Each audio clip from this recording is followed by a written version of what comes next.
All right, good morning. Committee on Parole is called to order. Today is Wednesday, November the 2nd, 8:41. My name is Brennan Kelsey. I'll be your chair. Along with me is Ms. Bonnie Jackson, Mr. Pete Freeman, staff and support is seated at DOC headquarters in Baton Rouge with staff and support. Please introduce yourself.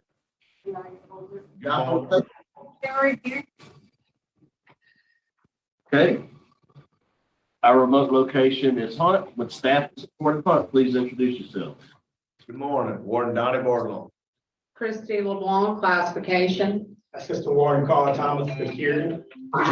Assistant Warden. All right, and we have some guests today, some that'll speak opposition, some for. We have Mr. Mark Mayeau. We have Ms. Valerie Grove. We have Ms. Louise Sasson. We have Mr. Jeffrey Sasson, Megan Kowalski, Sarah Trostler, Alan Mayeau, John Grove, and John Grove. Did I miss anybody? Everybody, okay. And at the appropriate time, we will allow you guys to make your statement. Okay. Thank you for being here. It looks like we have some guests there. Could guest introduce yourself there at Hunt? Is that some guests back there? Yeah. I'm Tom or Collins, Mayeau. I'm Billy's brother. Okay. And who was the other person? Robert Mayeau, Billy Soder's brother. Okay. And we do have Carrie Myers here, right? Correct, Carrie. And did I miss someone? We have. Yeah. Mr. Chairman, we do have some other visitors that are off camera. They can introduce themselves. And introduce themselves.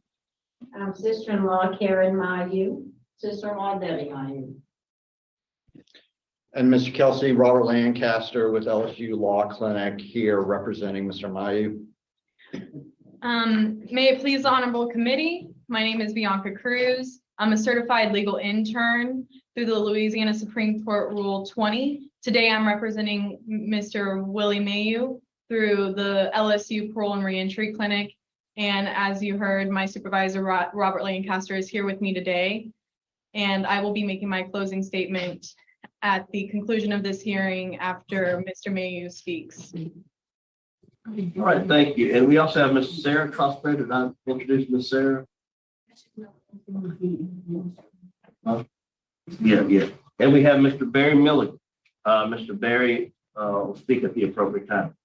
Did I catch everyone? Did I leave anybody out? I think we got it covered. All right, we're ready for our first case. Please introduce yourself, state your name and DOC number for the record. Willie G. Mayeau, 479-444. All right, Mr. Willie, again, you heard the introductions. We'll be your parole panel. We'll ask you some questions. You can respond. At the end, you can make a statement. We'll take a vote. We have people that'll speak at the appropriate time. We'll get everybody's input and then have the final vote. Do you understand the process? Yes, sir. WillieMayeau, DOC number 479444, your first class offender. Parole eligibility date 5/8/2023. Good time date 11/12/2027. Full term date 5/6/2033. You have a 30-year sentence for aggravated burglary and manslaughter. Does that sound correct? Yes, sir. Okay, would you answer Miss Bonnie Jackson's question, please? Good morning, Mr. Mayeau. Can you hear me? Yes, ma'am. My name is Bonnie Jackson. Your case has been assigned to me, so I'll start the questioning for the board. How old are you, Mr. Mayeau? I'm 71 on February 28, 1951. I was born. Right. And how long have you been incarcerated? About 19 and a half years. Okay. And you are serving a 30-year sentence. Is that correct? Yes, ma'am. We have the records before us, Mr. Mayeau. You killed your wife, you stabbed her to death, in her home, very violent, and vicious crime. And on the aggravated burglary, you went to a gentleman's home under the impression that your wife was having an intimate relationship, and you beat a gentleman at the home. However, he was not the person that you suspected that your wife was having a relationship with. Is that correct? Yes, ma'am. You were 51 years old at the time of this offense. Is that correct? I think I was 52. But you were not a young man. You were well into the late at the time that you committed these offenses.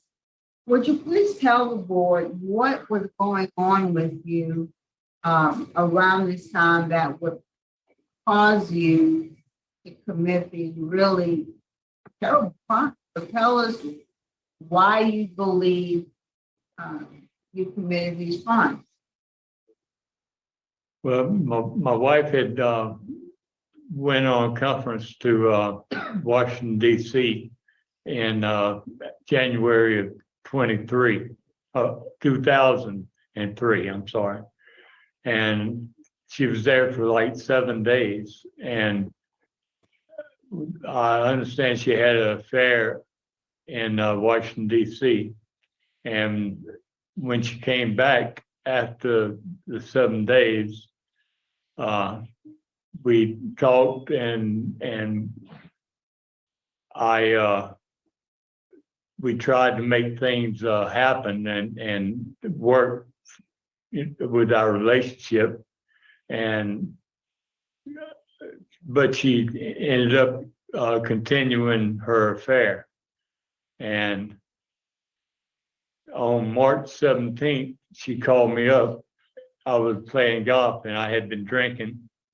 And she called me up and told me that she was on her way to her attorney to file for divorce.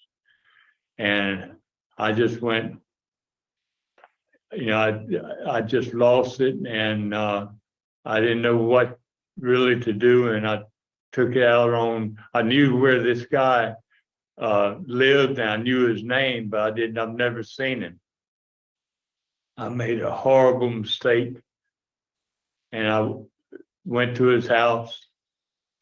I walked up to the door, and it was a glass door, and a guy was sitting there watching TV, and I should have never done it, but I went inside and I climbed on top of him and started fighting him.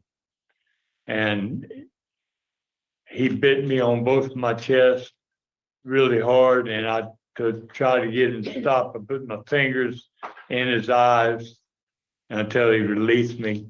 And then he told me I got the wrong guy. It was his brother. And I kind of slacked up and got off. He got my hair and drugged me around, and he got the upper hand and drugged me outside. That was the aggravated burglary. And did the burglary happen in relationship to the murder? How long before the murder did the burglary happen? That was on March 17th, and the murder happened, or the manslaughter happened on April 5th of 2003. Okay, so you had time between those two offenses to have thought about what you had done at the gentleman's home and to perhaps reassess your thoughts. So I'm kind of, it's not like you left his house and then went to your house and committed this crime. You had at least 3 weeks to process what you had already done. Yes, ma'am. I had. Were you arrested? When were you arrested in connection with the aggravated burglary? On advice of some people, I stayed away for like 2 weeks before I went and turned myself in at the Jefferson Parish Police Department. And that's when they arrested me. And then you bonded out of jail immediately? Yes, ma'am. And then how long after bonding out of jail did you take your wife's life? After I bonded out of jail, I guess it was about a week. Her and my son came to our residence and to pick up some stuff. And I was there to see my son. I hadn't seen him in a couple of weeks. And whenever he came, he and I hugged, and my wife and I talked, and my son ended up going to take a shower. I should have never been there. I should have been still. Was there a protective order in place? Not that not that I know of. My son went to take a shower, and me and my wife got in a terrible argument over the affair, and a lot of bad things were said, both me and her, and I was talking about the affair, and she told me that not only had she been having an affair with this guy, she had an affair with two of my good friends, and I ended up hitting her. I hit her twice. And then the next thing I knew, she had a knife and stabbed me. And I just completely lost it. Went in a blind rage and ended up stabbing her. You said that you had been drinking? Yes. Well, not that day, no, ma'am. I had went out that night, and I had been drinking the night before. Did you have a problem with alcohol? Yes, ma'am, I do. I didn't realize how bad it was until I was incarcerated, and after being incarcerated, I have realized that I'm definitely an alcoholic. Well, what were you drinking like back then? I'm sorry, What was your drinking like back then? I was a binge drinker. I didn't drink at home very often at all. We didn't have hardly any alcohol. My wife and I wanted to protect our children at all costs.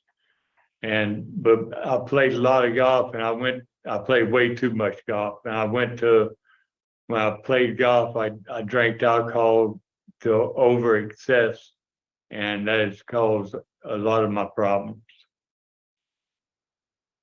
And we lost you on the main screen, but I can see you on the other screen.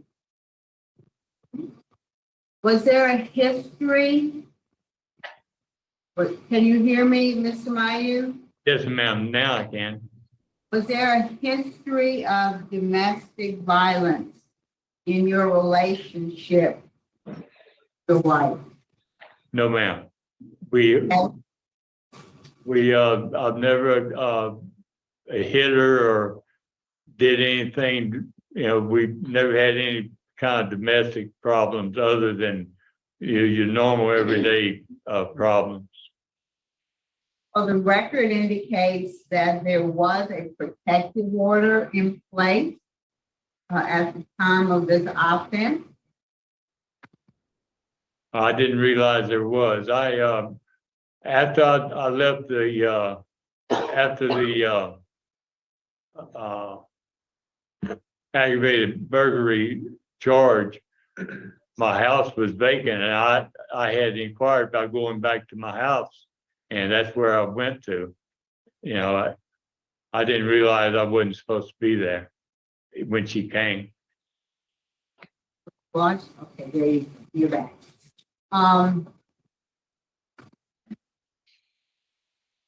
So after you stabbed your wife to death, where was your son while all this was going on? He was in the shower, taking a shower. And after you had this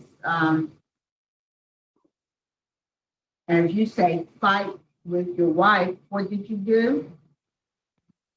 I ended up leaving and going, I was stabbed pretty bad. I ended up leaving and going towards the hospital to take care of my wound. And I had, as I was going down River Road, I was going into the other lane and I could see I may have a wreck. So I went up on the levee, and that's the last I remember. I passed out and went down the trees. And that's where they ended up finding me.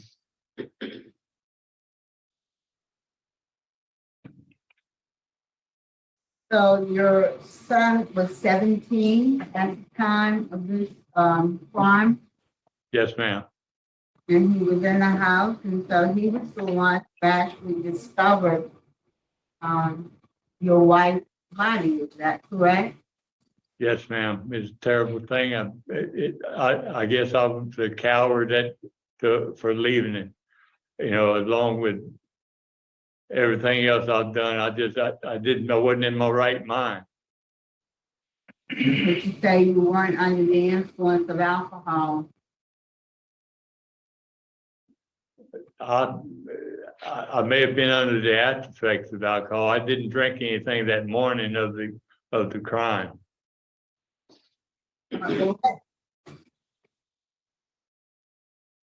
Let's kind of move forward to today. Mr. Mayeau, as I indicated, you're 71 years old. You served a little less than 20 years on the sentence. I show that during your incarceration, you've only had 3 write-ups, the last one being in 2020. Is that correct? No, ma'am. I've had other write-ups, but just 3 recently. I didn't have any. I had maybe 1 or 2 write-ups in 2000, between 2003 and 2008. But after 2008, I didn't have any until 2020. Thank you for clearing that up. So it was a Rule 5, which was an aggravated disobedience. You want to tell us about that? Yes, ma'am. I had been transferred from state police barracks, and I was in the Beaver unit. And at that time, the Beaver unit, this was in May or August, in that realm of time, and in 2020, and the bars in the Beaver unit didn't operate correctly. You could pull on the bars and they would open up.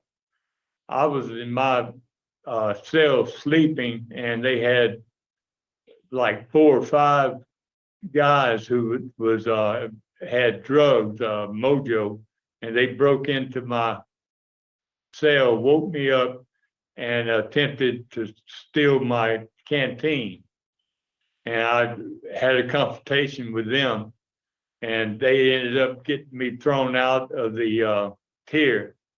And then they brought a lieutenant in, and I told the lieutenant what happened.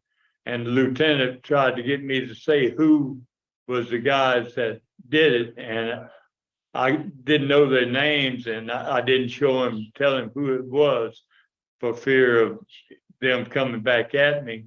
And he told me if I didn't tell him, he was going to write me up for aggravated disobedience. Okay. Now you mentioned state police barracks. Yes, ma'am. When were you assigned to the state police barracks? I went to the state police barracks in June of 2013, and I stayed there through May of 2020. I was working at as the radio maintenance at the Louisiana State Police Headquarters for 7 years. And this write-up in 2020 is what caused you to be removed from the barracks? No, ma'am.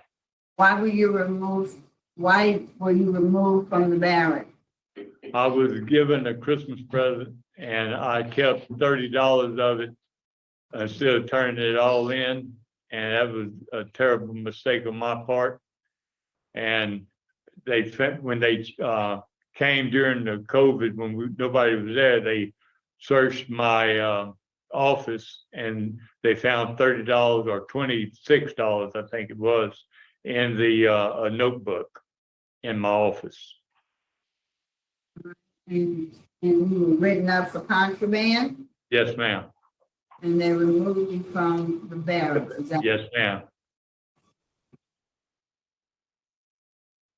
I see, Mr. Mayeau, that you have taken a number of programs during your incarceration. You've done anger management and then an anger management aftercare program. You've done Alcoholics Anonymous for a number of years. You've taken faith-based programs. Looks like another anger management, several anger management programs. Why have you taken so many different anger management programs? I just wanted to get the most out of it that I could because I know I have an anger problem, and I just kept repeating it to where I know that I would do better in life. And I'm all about trying to get better, and I'm so sorry for what I've done. I have hurt so many people that I love, and it's just a terrible thing. I'm trying to improve. You've also taken, well, tell me about the substance abuse programs that you participated in. What did you get out of participation in those programs? I have taken a living in balance program. That's the substance abuse, and it talks about a lot of different things. It was a really good program. It talked about alcohol, drugs, your family problems, the way you grew up. It prepared you when you get out, where you can go to find self-help in different programs. Mm-hmm. Okay. And what do you think your main issues have been throughout your life, Mr. Mayeau? My main issues are probably three main issues. One is alcohol, definitely. I know I'm an alcoholic now. It was no doubt. Anger has been a big problem, and also jealousy. And those are the things that contributed to your actions. You understand? Yes, ma'am. I see that you took nurturing parenting. Tell us about that and why you chose to take that. Well, that's just a class where it helps you with the raising of your children and tells you about the discipline and all that. You also took victim awareness. So tell me about victim awareness and how that might have impacted you. Well, the victim awareness is they had a lot of victims came in and gave their stories and talked, and it was really devastating to hear the effects on their family and their lives. And I already know that what I've done, it has affected my whole family and everybody that I love. And it's just, the victim awareness was just a reminder of how everybody is hurt, and the hurt never goes away. If anything, it gets worse. And Go okay. Go ahead. I was going to say you completed victim accountability letter training. Have you actually written a victim accountability letter? Yes, ma'am. I've written a letter to the assassin family and to the Salings. What about your children? Kind of have any kind of relationship with them at all? Yes, ma'am. Actually, I didn't realize that I wasn't supposed to contact them in over 20 years that I've been or 19 and half years I've been incarcerated. I've tried my best to keep in touch with them and help them in any and every way that I could. And Wait, okay, let's back up. When you say you tried to keep in touch with them, what did you do to try to keep in touch with them? by writing letters at first, and then we have the JPay, and I was emailing them. And I had my son's phone number, and I was calling him and all. And my son came and saw me 2 or 3 times when I was at the state police barracks. And you said you've attempted to help them. How have you attempted to help them? I gave what I was obligated to do, really. I mean, I didn't think anything of it. I don't think anything of it. I paid for my daughter's wedding. I paid for my son to start a tattoo, help pay for a tattoo shop that he had, and my youngest daughter, I've been trying to help her with college. How have you tried to help her with college? By giving her money to pay for. I was giving her from $500 a month to up to $1,000 a month, trying to help. How were you able to do that, given that you've been incarcerated for almost 20 years? Where did the resources come from? I worked for 32 years for Occidental Chemical, and I had a decent 401k plan, and I was using, my brother, Tom, has been my power of attorney, and he has taken care of my 401k through a financial advisor. And, with the stock market being pretty good through the years, I took my earnings from the stock market and tried to help my kids.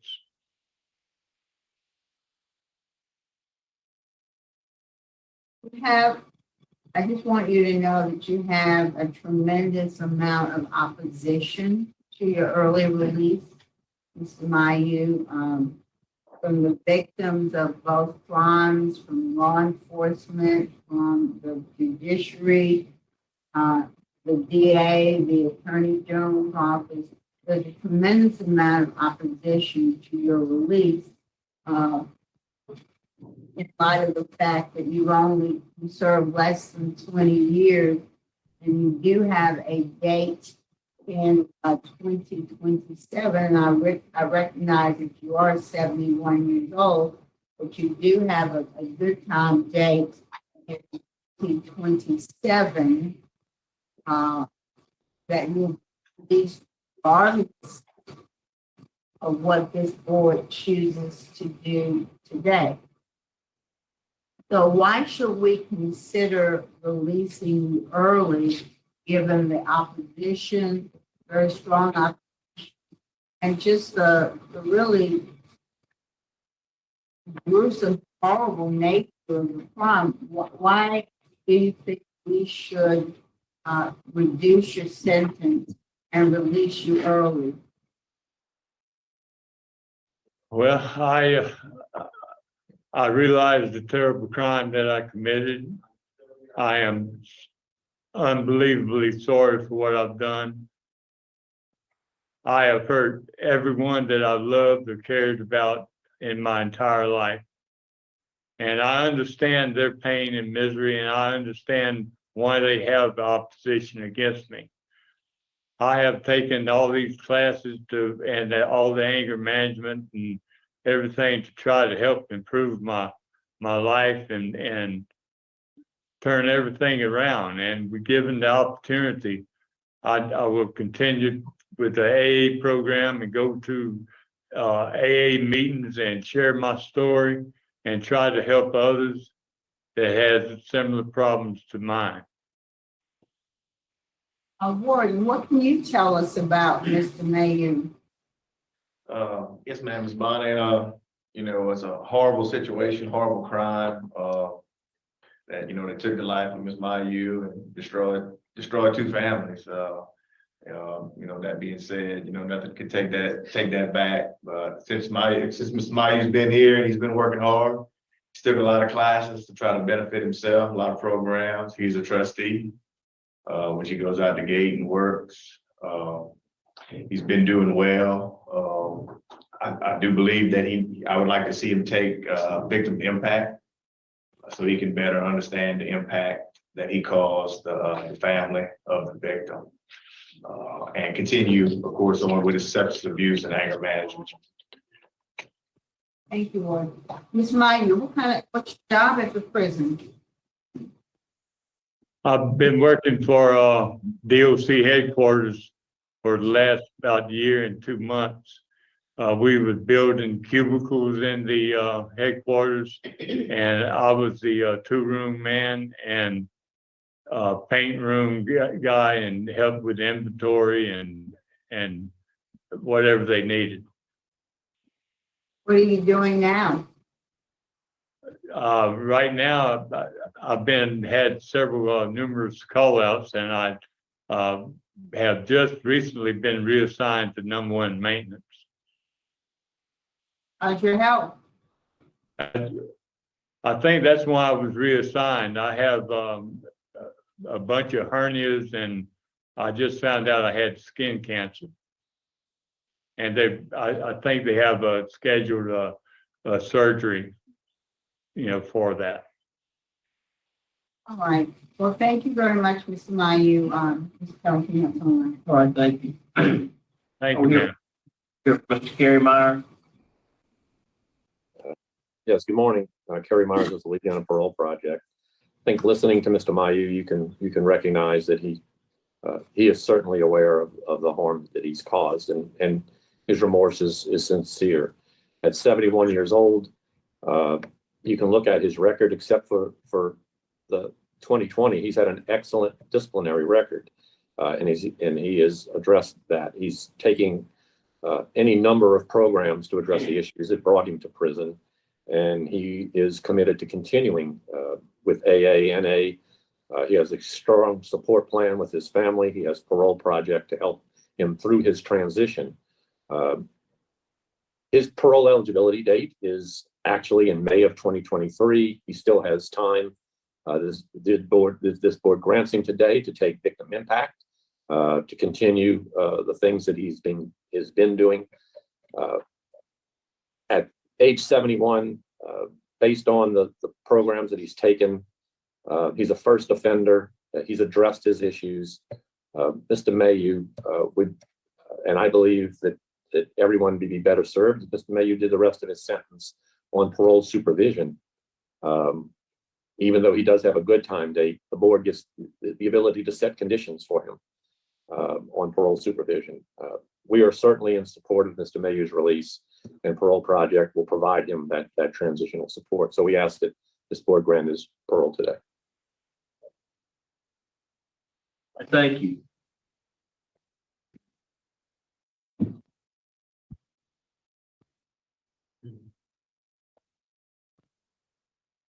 Okay, we'll hear from Thomas.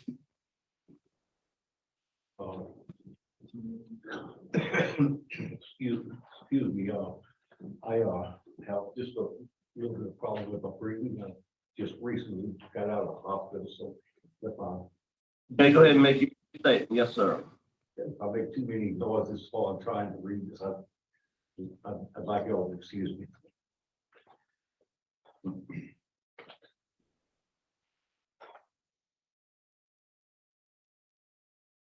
Billy we call him Billy. His given name is Willie. We called him Billy for years and years. Our friends and family, I'm known as Tommy. Willie is his name, is Billy, and my older brother here is Robert, but he was always called Bobby. So I'm just telling you something of us when we were young. We grew up in a little town of Glenmore, central part of Louisiana. Lived on a gravel road and had a lot of fun in the fields and stuff like that behind my grandma's house. Billy was just like any other boy at that age, you know.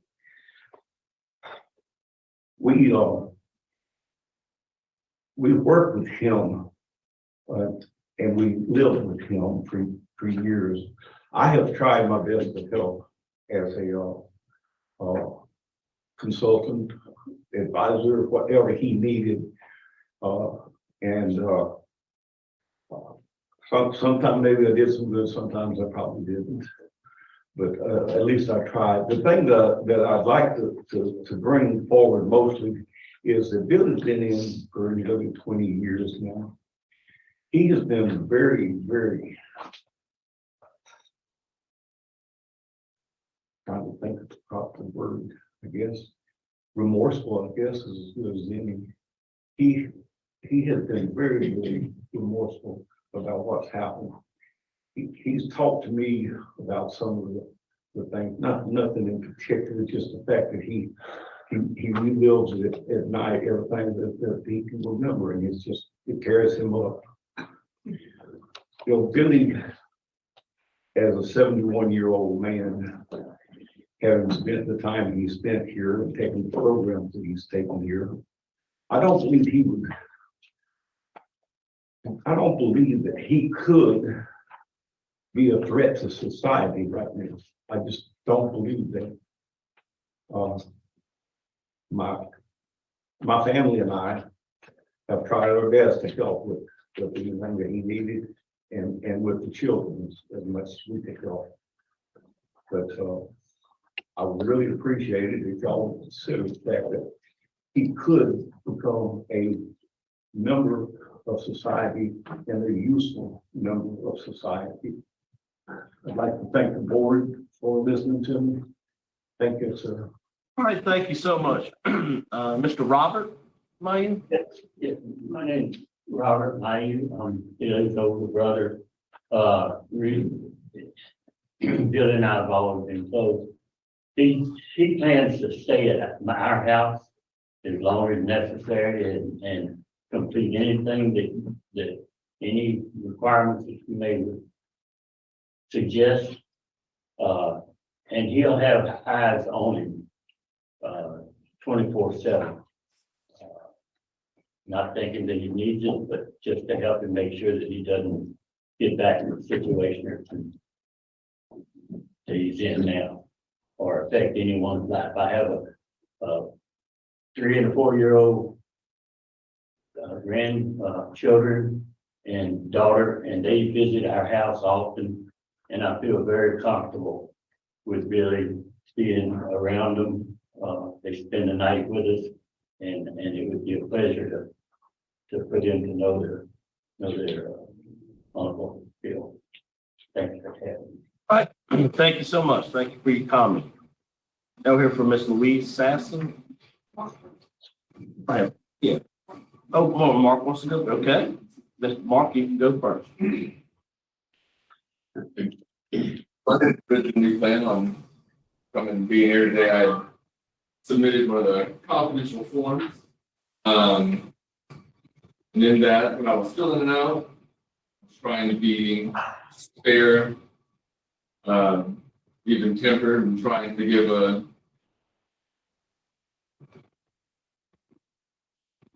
just knowing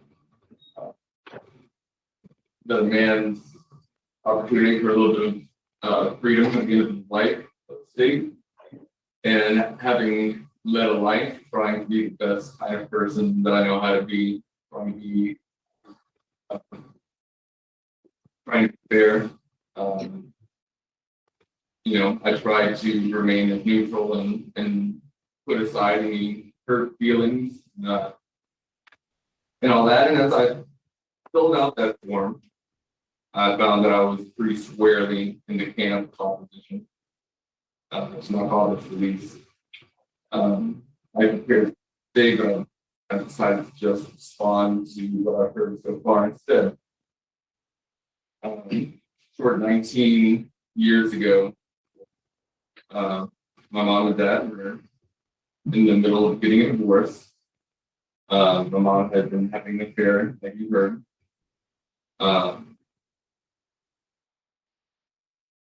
He had mentioned that they were trying to work things out. And I remember two distinct conversations, one in Mardi Gras, sitting in the half-group band with my mom.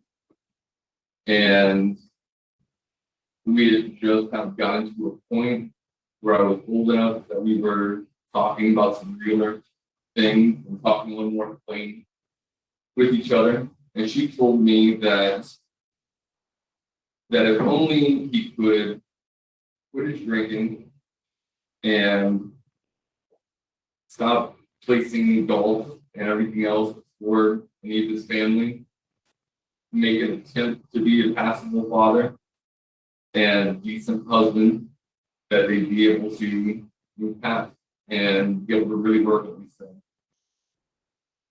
I saw him shortly thereafter, where he told me that he just wished he knew what he could do to get his family back.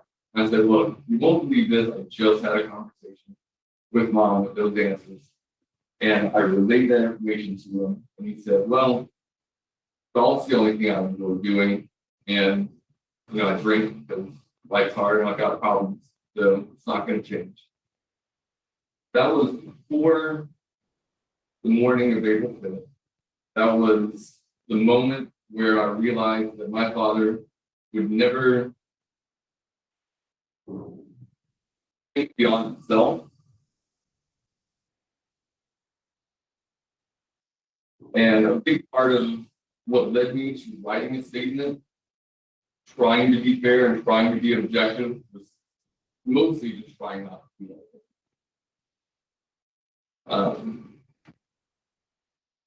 on that morning, I was living across the street, at a friend's house. My mom called me to remind me that I had agreed to help her move all of our stuff into the new house that she rented for us. I, of course, had forgotten and overslept. I walked right across just as she pulled up. His truck was there. She got out, and the first thing she told me was, he's not supposed to be there. I had known about the attack on the guy that he suspected of being the gentleman that he was having an affair with. I knew that she was worried for her safety and ours. That didn't seem like a realistic problem to me at the time. Obviously, I was wrong. He asked if he could unload some boxes. I looked at her, and she was like, yeah. So that's what we did. And I was going about picking up my stuff, still real tired. My mom, knowing that I was got out of the shower before I was able to move around kind of guy, suggested that I have a shower because we had a lot to do that day. So I did. I hopped in the shower, turned on the stereo like I did every time I was in the shower, and walked out and found my mother face down, in a pool of blood. My father nowhere in sight. He had left me there after repeatedly stabbing her. Said something about driving to a hospital to go out and see where the levee is. I don't know how he would have accidentally driven off the road over the levee into the other side, running from the house, from where I spent a lot of time first mad at him for everything. At some point, during, prayer and walk with faith that I have for a long time, trying to figure out, like, maybe I could be just as easily in that situation if things were different. And I can tell you that almost exactly a year ago, my wife left me as she was in a relationship with someone else, and she was walking around breathing. We have 2 children that we both still get to parent, so I can, without a doubt, answer that I would not do the same thing in his situation. I was really nervous to come talk today for a bunch of different reasons. It's going to cause Louis' family, I'm sure, family that's already been kind of torn apart and faced at each other.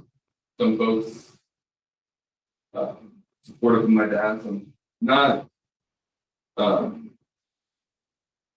After talking, I realized that there is a real possibility that he gets out. He very well may hold a grudge about me speaking against him. Got another story for you. I was in the garage helping him clean out something or trying to find something. I found this plaque that had a roach sheet to it. I asked him about it. And he said, "Oh, that's I was married before, and that was the wedding certificate that was framed for his previous marriage.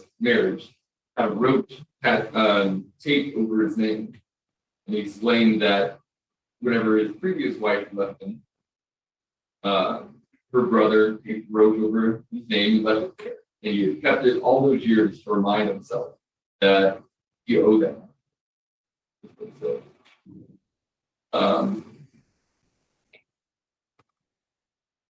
yeah, so knowing what I know about him, I'm worried, talk to Mom, that, you said he'll just leave us alone. He had a restraining order against him that he most certainly knew about, that he ignored. I don't see why it's not within the realm of possibility that he can try to seek to hurt us.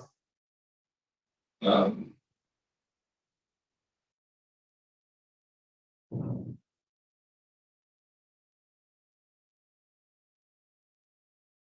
had other thoughts. But Sure. Thank you. So.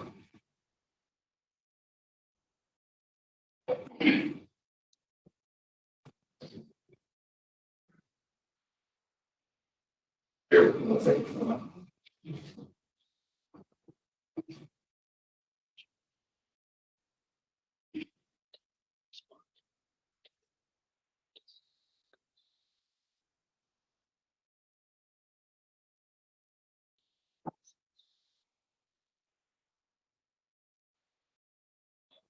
he wrote to us, like he said, for years. I read those letters for years. It took somewhere around 10 years before he stopped referring to what happened April 5th as this thing that happened to our family.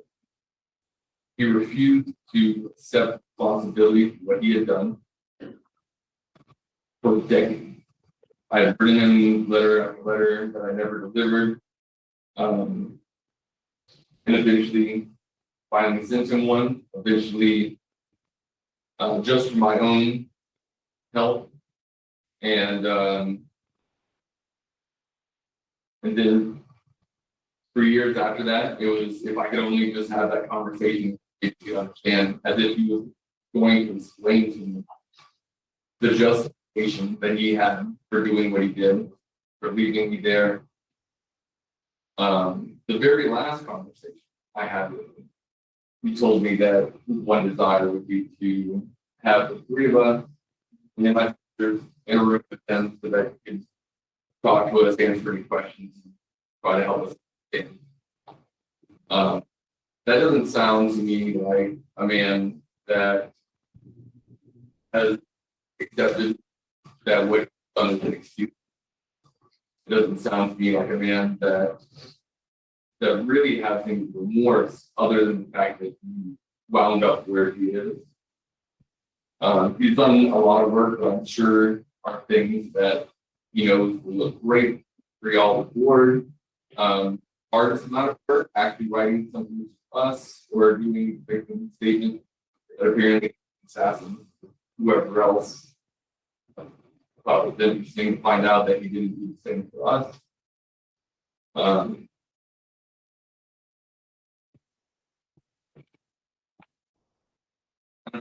I'm fearful for my family. I'm not a big fan of the prison system. I don't think that it necessarily reforms anybody in this point. In this case, I think it hasn't. Right, thank you so much. Thank you for your comment. Ms. Mallory, would you like to speak?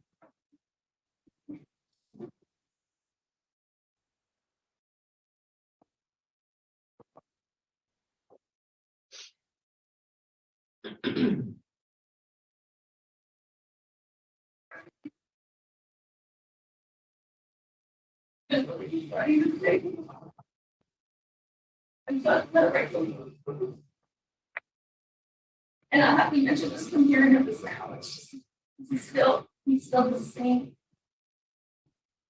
Lying and playing victim. Really. I mean, all of that. Made excuses. And I know he's the victim of himself. It's sad. I cannot even begin to explain how difficult this is here right now. And I actually wrote this on the way here. I just haven't been able to find the words. What to say. And on the way here, I just scribbled this out on this paper.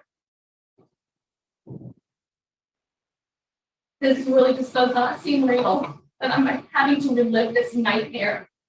And that I'm having to beg for my father to finish his very generous sentence that he was given and agreed to. 30 years in manslaughter, no chance of getting out in 77.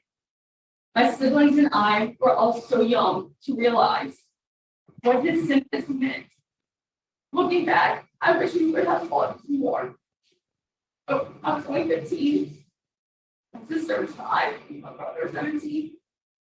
My brother and I were the ones that had to tell our 5-year-old sister that Mommy's in heaven now. And then her had to ask us, where's Daddy? Because our dad was present in our lives. Yeah. This was not manslaughter. My beautiful, kind Christian mother, at the young age of 40, not only feared for her life, but also for her 3 children's lives. I grew up in what I thought was a loving home. Ever since I was a young child, I recall many nights my mother frantically waking us up and shoving us in the car. Begged and pleaded. And then my dad would beg and plead at her car window for us to not leave. This is honestly a normal occurrence that happened all the time. My mom would drive us to a hotel to stay the night. This happened my entire childhood through my teen years. I always thought she did this just because she was upset with him, or because he was drunk. Looking back, she did this to protect us. She feared he would hurt us out of rage. As time went on, it only got worse. I will never forget the night that she grabbed a gun out of her closed drawer that was tucked away. With tears and fear in her eyes, she looked at my brother and I and apologized repeatedly for us. Once again, we escaped to a nearby hotel. Later, would find out that my father drove searching for us, going to my grandparents' house, my uncle's house. My beautiful and selfless mother feared for years. My mom looked to God and built her faith to finally have the strength and courage to divorce him and move on with her life. After she told him she wanted a divorce, things got ugly. A couple of weeks before my father brutally murdered my beautiful mother. He nearly killed a man that he thought was my mom's boyfriend. After this incident, my mother came in. I was 15 years old and will never forget one of the last conversations I had with her. She told me that she has wanted to leave him for years. Our father threatened to kill our beautiful mother and his 3 kids if she ever decided to leave. And I will never forget that. So all those years, she was petrified, didn't tell anyone. And then once she saw him attack this man, and she feared, she said, oh my God, he really might come kill me and the kids. And that's why she never left. She then told me it will be okay because she filed a restraining order on him. She tried to comfort me with the fact that she had a restraining order. She believed in the system. On Saturday morning, April 5th, 2003, the system failed her. This was supposed to be a day when my mom started her new chapter in life. From moving into her rental house, my mom tried to make it the best for us. She was paying my room fee. But I wasn't happy with the whole situation, and I was close with my father. I was always a kind girl. I can say that. My mom needed to go to our house to grab more of her things. My grandfather and uncle offered to go with her. She declined because Dad would not be there, and my 17-year-old brother would be with her. While my brother was taking a shower, my father, full of rage, followed through the promise. He brutally chased and attacked my petite and helpless mother. Stabbed her 17 times. 17 times. Then he fled and left my poor brother to find our family dog licking up the blood of her beautiful mother. This was a sight that my brother told me that he saw. This was not manslaughter. I am begging for justice. I am my life, my beautiful. I fear for my life and my beautiful children's lives, the 2.5 and 4.5-year-old.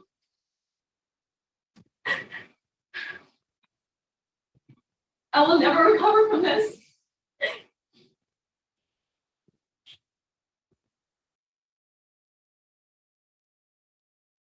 When my sister was age 15, we had to take her in.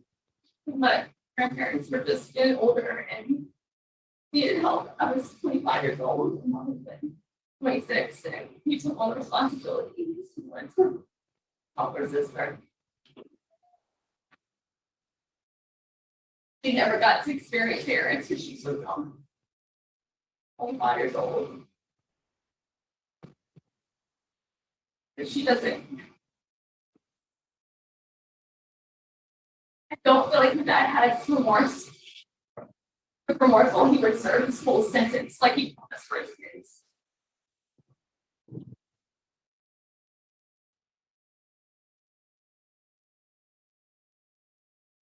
There's not a day that goes by that the trauma doesn't hit me, and I will for the rest of my life. And becoming a mom was the hardest thing. Not having my mom to call when I was pregnant, when I did delivery, and call for help, and she have her. But if he gets out, the biggest thing is that I'm a fear for my life, and I don't know how I'm going to handle that. If he's out, I'm not going to be able to sleep at night.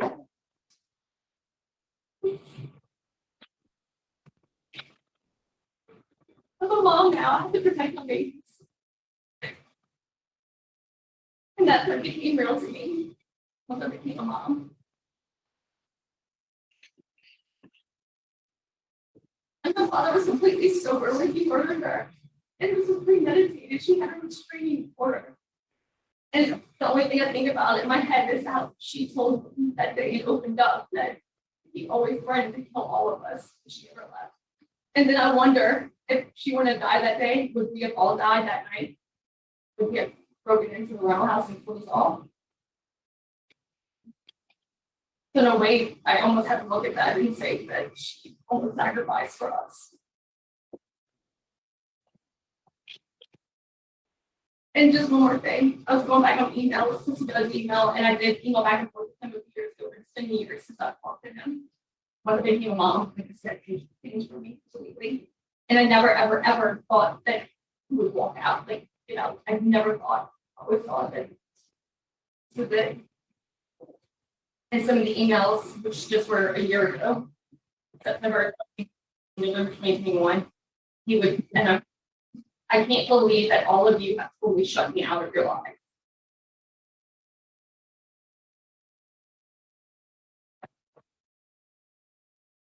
Reading that just made me more anger.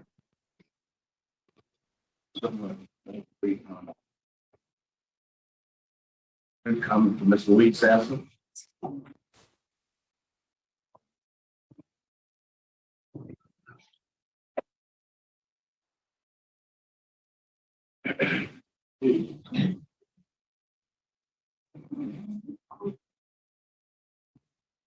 Horrific thing. I'm Calvin's sister-in-law, and me and her great friends, more like sisters than we were sister-in-law.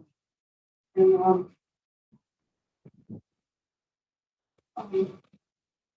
he wasn't when I first was listening to all this, he wasn't really promised y'all some something at the CBA y'all, and that right there kind of told me he was still not be. I mean, he was still the same way he feel.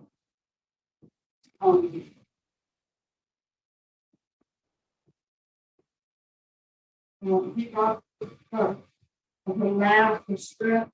And I was wife came over and she I knew I wasn't shared her for, but she was there to help me. She cooked like she felt learning. And she loved children.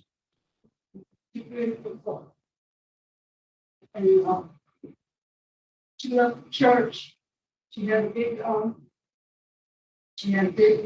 she took them through that they had their faith and family and it was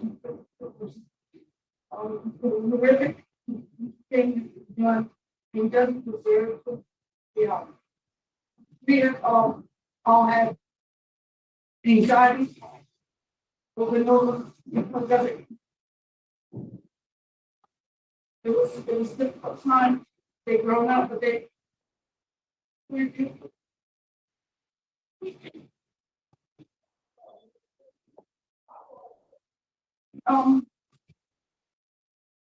he did some bad, some other things, like the patient records after he was in jail.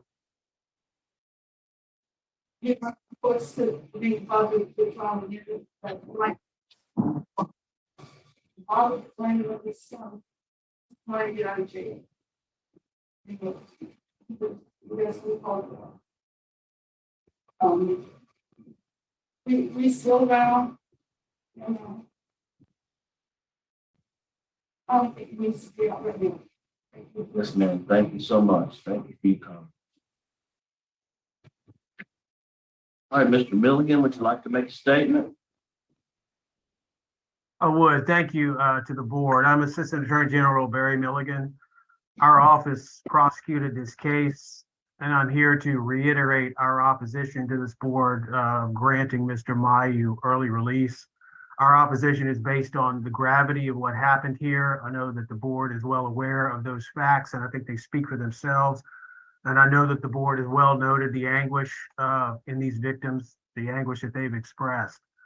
I think that given the gravity of this crime, Mr. Mayeau is fortunate to only be serving a sentence of 30 years, and he's certainly fortunate to have the prospect of being released in the future at all. And the Attorney General's office is asking this board to deny him early release. Thank you, sir. All right, Mr. Mayeau, would you like to make a statement on your behalf, and then we'll let your attorneys wrap up at the end if that's There, Mr. Lancaster, Yes, Mr. Kelson. go ahead, Mr. Mayhew. All I can say is that how sorry I am for everybody. I want to tell my kids, God bless them, and I'm so very sorry for what I caused Mark, Mallory, and Madeline so much pain and heartache and unbearable suffering for all these years. And I just want them to know that I'm still their dad and I love them more than anything. And I'm so sorry. Thank you, sir. All right, council, would you like to close it up? Yes, Your Honor. We understand the concerns that the board has today. If Willie is to be granted parole today, he still will not be released until May 8th of next year. And so he has the time to continue to take courses such as the victim impact that the warden suggested. He also will have by that date served his 20 years, which will be 2/3 of his sentence. He did not know that he would ever be able to be here in front of y'all until 2021. And so when you look at his certificates, you can tell that he was starting to change. He was able to recognize he was reserved in his first couple years incarcerated. He was grappling with the emotions that he had that were keeping him awake. He looked back to God and was able to look into himself and admit to himself that he had been living a selfish life, a life that was controlled by alcohol that only fueled his temper. And he could not believe that he didn't take an opportunity to get help that he needed. If only he would have admitted to himself that he had a problem. If only he would have been able to do that, would he have been able to get the help he needed earlier on to start this process? And he would have not lost control in the way he did. He had never lost control to this extent. He has taken the time to acknowledge those issues, and not knowing he would ever be able to have parole, he went on in 2006 to start anger management courses. As you've heard, he engaged in them multiple times because he felt that it was severe enough that he needed to make sure that he had multiple opportunities to engage in role-playing situations, to know that he can control himself at any form of a stressful situation. And he's exemplified that he has learned to do that. Looking at his behavior while he's been incarcerated, he has complied with the rules. He has not had issues with his anger while in here and has been able to deal with the stressful situations here, even earning himself Class A trustee to be transported out and work at the DOC.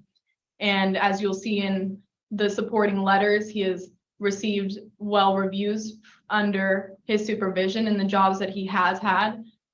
And as well as he does have a support system that are very eager to help him continue and to start healing on their side with him. And he will be with his brother attending if he has the chance, and as well as attending church with his family. And he can't take back what he did, and he wishes it. He had a relationship with his kids while here, and he's always respected the boundaries that they've set because he understands that it's not his place, it's theirs to decide. And that is why I'm also asking that this is the best situation. If the board so decides, we can put restrictions on him to make sure that he does not contact his children in any way, that he is not able to contact their other family members, that he understands that there are boundaries and what they expect out of him. He will also be able to have discretionary parole further to address any concerns that y'all may have. His crime was one of losing control. It is not indicative that he will reoffend. He is no longer a threat to society and could do better out if he is given the opportunity to. Thank you so much. Let me, if I may, Mr. Kelsey, just add one thing, picking up on something Ms. Cruz said. Sure. Ms. Jackson asked the question earlier about, why should parole be granted now? There are certain, this is a very difficult case. We understand that. There are certain facts, though, that are in existence. And one is that Mr. Mayeau is going to get out of prison. He'll get out of prison relatively soon on his adjusted date. And so the opportunity now for the committee to set particular conditions to address the victim opposition is present before the committee. And as all of you know, one important role that the committee serves is that consideration of release. And it's not a modification of his sentence. It's whether or not he would be successful living back in the community, knowing that he's going to return to the community. He also now has the support of the parole project. So he's got family support that's available to him now. He's got the parole project that's available to him now. When he's released on his adjusted date, he no longer has the parole project. They only serve individuals who are releasing on discretionary release. So one real value of releasing him today is ensuring that the structures that have worked so well for him in prison are also present at the time that he's actually released. And so for those reasons, we ask that this committee grant him release on parole with his parole eligibility date in May of 2023. Thank you. All right, is panel prepared to vote? Yeah. Ms. Bonnie? Mayeau, I will tell you that for a number of reasons, this is a very difficult case. And I've had very difficult cases in my tenure on this board. And this is probably one of the most difficult ones that I've had to think about and contemplate. There is no question that this was a horrible crime. I don't think anyone would dispute that in any way at all. And there's always trauma when someone's life is taken violently. There's always trauma. And so what we do is we do look at not just the crime, but the person and who you are today. And sometimes that outweighs the crime and the trauma, but sometimes it doesn't. Sometimes it doesn't. Because as you have or should have seen today, the trauma is still real. It's still ongoing at this very moment. And, one of the, I didn't ask you this initially, but one of the questions that I had written down was that if you truly understand the pain and the trauma and the misery that you have caused your children, wouldn't you choose not to inflict any greater trauma on them by making this request for an early release? You heard your children. They're fearful. Whether that's a real possibility or not, they live in that though. Still experience unbelievable pain and suffering as a result of your actions. And even though you've had a disciplinary record and you've done some positive things, for me, Mr. Mayeau, those things don't in any way offset the horrific trauma that you inflicted on your own children, the trauma that your son Mark had to face in being the one who found his mother's brutally butchered body. And so while you may have done some good things, for me, they don't overcome the lasting impact of your crime on the lives of your children and other members of your family. So for me, you're gonna get, hopefully your health will serve you and you will get out. But for me, I cannot vote today because of the very strong victim opposition, strong law enforcement opposition, and the fact that you've served less than 20 years for a crime that was just absolutely horrific. So my vote today would be to deny your request for an early release. Mr. Freeman? This was a very, very difficult case to sit through. I want to thank everyone that showed up to speak on both sides. It means a lot to hear from the victims. My biggest thing is when I caught when Ms. Jackson was questioning you earlier, and she kept mentioning it as the murder of your wife, and you were quickly to correct her and say, no, it was the manslaughter. So I don't think you've accepted responsibility for what you've done to your wife and to your family. And also, the lawyer was saying that you would get out on the 23rd of May. No, that's not true. You won't get out till the 27th, 2027, June. And the probation officer still has the option to put conditions, which I would strongly suggest they do, and I know they will, that you stay away from the family. So my vote is also to deny.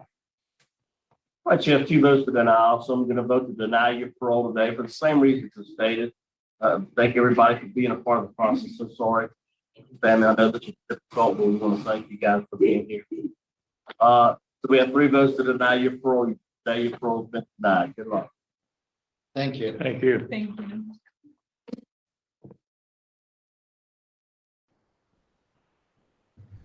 Okay, let's unpack this one. Where do we start?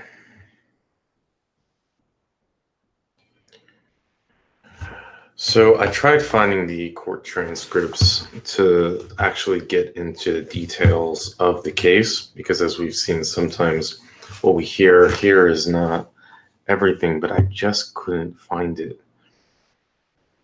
You know, in his story, he claims that he was stabbed by her and then he took the knife, and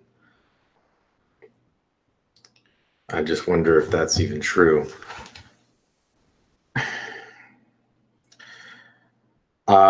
Miss Jackson really hit it on the head. Like, if this man actually cared, he wouldn't put his kids through this. His kids are suffering. They're terrified of him. They hate him. And he's putting them through this he's putting them through this basically without any care in the world of what it's doing to them. And if he actually had remorse, he wouldn't be doing this. The way that he crafts his story, he tries to make it almost like it was pure, rage. And I get that the court gave him that type of sentence. And I guess they did a plea deal. They didn't want to have to put his kids, I don't know why, maybe through a jury trial. But this wasn't like he was having a decent marriage and then he found his wife cheating on him and he killed her out of rage. It seemed that from what their kids said, it was a horrible marriage. He was abusive. She was terrified of him. She was going to leave him, file for divorce, and she was young. She was 40 when he killed her. just 40. They had a 19-year-old, a 16-year-old, and a little 6-year-old.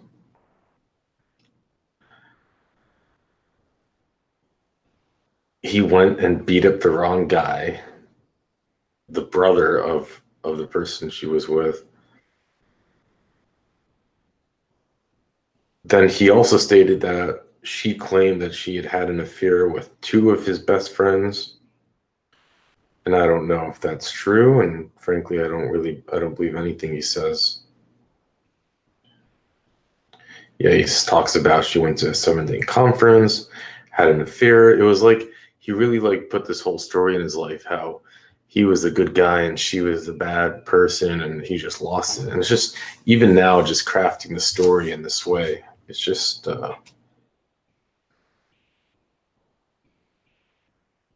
he's a scary dude. And there are other things that just don't check out that great, right? He wasn't supposed to be talking to his kids, and he's like, I didn't know about it. Because they're like, yeah, you did. He made it to the police barracks and then was caught with $26, which shows just very, no self-controllability, no, to risk getting caught with $26 to put everything on the line for that, to get taken out of the barracks.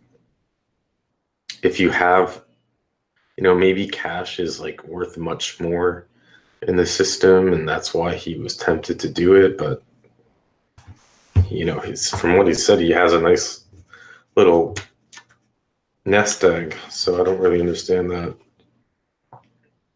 You hear his kids speaking, how terrified they are of him.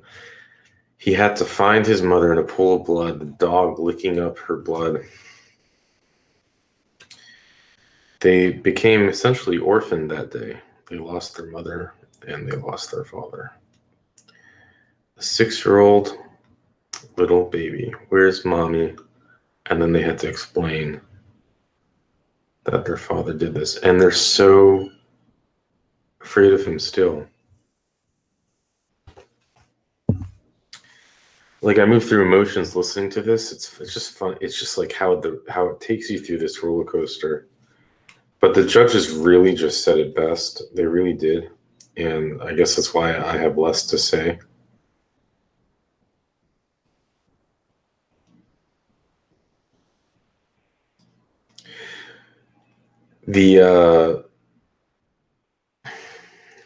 His attorney sitting next to him really did a terrible job listening to her. It really seemed like she was rambling. And then she even got the facts wrong with the dates of when he would get out anyways, and that if he gets out earlier, then they won't be able to set restrictions. And they're just like, no, you have the dates wrong, and if he gets out earlier, we still can't set restrictions. So then the gentleman who came and spoke after, was he with the parole project or the attorney? It's not clear. My 2-year-old just walked in, so I'll let you go. But yeah, she just, that was sometimes I wonder, it's like, come prepared, take your job seriously. Okay, this won't be Baby Shark. All right, everyone, love to hear your comments, but to me on that note, yeah.